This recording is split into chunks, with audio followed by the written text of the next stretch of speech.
brutal murder of a journalist. Khashoggi was interrogated, tortured, and murdered.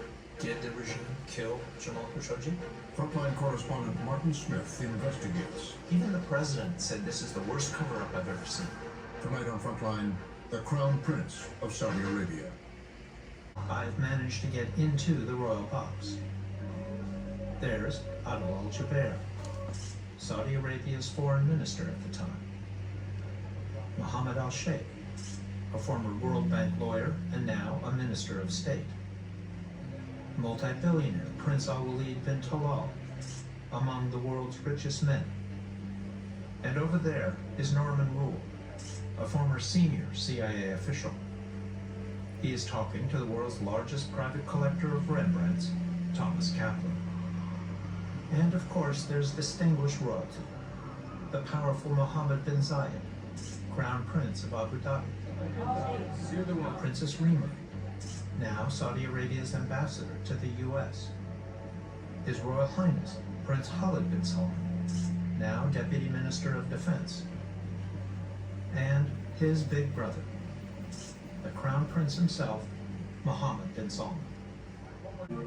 Much is already known about that day last October when Jamal Khashoggi and his fiancée took a taxi to the Saudi consulate in Istanbul. He entered just after 1 p.m. to pick up some paperwork they needed for their wedding. But when the office closed and Khashoggi had not emerged, word spread. Here I was, looking at my Twitter feed, and somebody I follow who is close to Jamal, saying that Jamal Khashoggi went into the Saudi consulate in Istanbul and he has not gone out. اللحظة القادمة في العالم في 30 سنة قادمة في الشرق الأوسط إن شاء الله. هذه حرب السعوديين، هذه حربي اللي أخوضها شخصيا، ولا أريد أن أفارق الحياة إلا وأرى الشرق الأوسط في مقدمة مصاف في العالم، وأعتقد أن هذا الهدف سوف يتحقق 100%. الله يعطيكم العافية. See what he just said. This is it's called MBS, Mohammed bin Salman. The guy in the kitchen table dress with the red and white, and the Crown Prince of Saudi Arabia. He wants to change things. So what has happened? Turkey, since it's on their soil, has film of the whole thing and soundtracks of the whole thing. And Erdogan, the king or leader of Turkey, has threatened MBS with releasing all this stuff to get cooperation from bin Salman. The murder of Khashoggi was a dismemberment in pieces, slow, agonizing pieces. That's the story. Chopped up, made into hamburger. First the head, the eyes, and so forth. Or the eyes, the head, and so forth. Who knows? Pretty awful. Bin Salman says somebody did it beyond power, beyond by any permission from me. Everybody knows otherwise. They've lost all credibility. Where did Donald Trump go the first time he traveled as president? What was the first place he visited? You pay attention, folks? Where he went the first time he went somewhere? You could tell a president's interest in what and how he's going to govern by where he goes and visits right off the bat. He went to Saudi Arabia, did a sword dance with these monarchs in Saudi Arabia. These are the sponsors of 9/11. These pictures here, these are the sponsors of ISIS, of Al-Qaeda. These are the troublemakers, the major evil troublemakers of the Middle East. These are the conspirators with the Nazis who wanted to eliminate Israel. And now you have an Israeli leader in Netanyahu who wants to get in bed with these people. Has already said he's involved with them. So the corruption that this leader of Saudi Arabia and their phony religion called Sunni Islam or Wahhabism, the Sharia law that's part of that The 24th rule of Sharia is you must lie to promote Islam. To promote Islam. All the other rules before the 24 under Sharia, followed by the Wahhabist Sunni Islamists in Osama bin Salman, this guy and all the others around him, is a religion of terror, terrorizing women in particular. And they don't mind doing it. Why do we do business with them? For the longest time, they had oil interests of a kind that nobody could match. And the guy that got us in bed with them was a very strong and powerful and great president in the United States.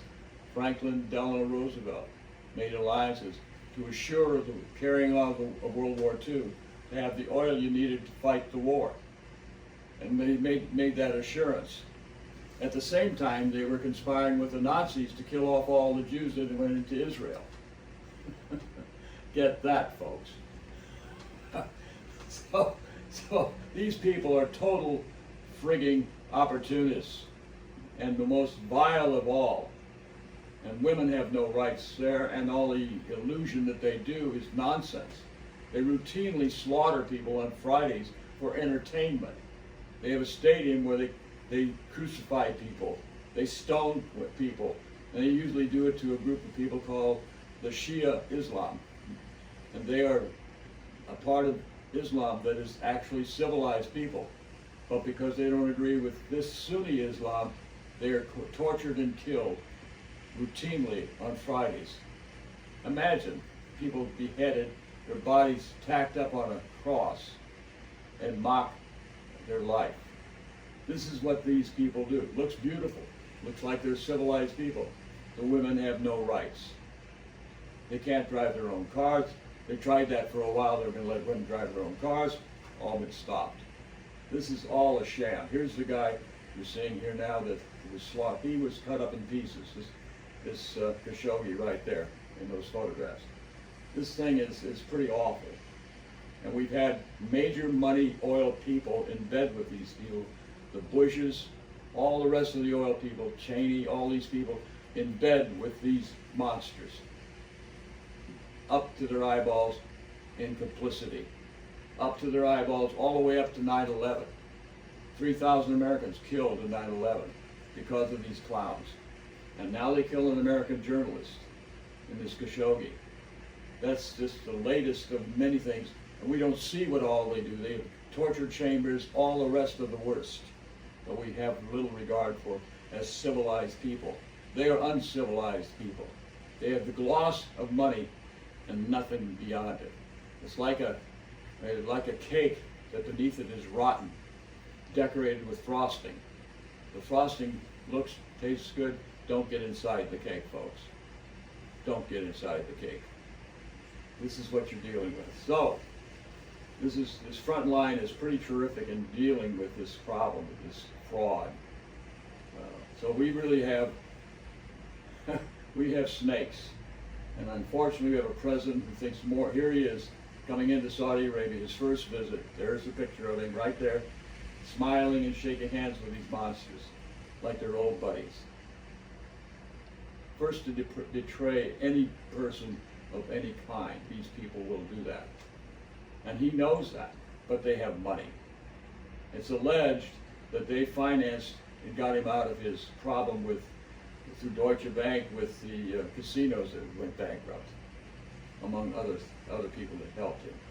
So he's obligated for a reason. He's been promised to put a Trump Tower in Saudi Arabia.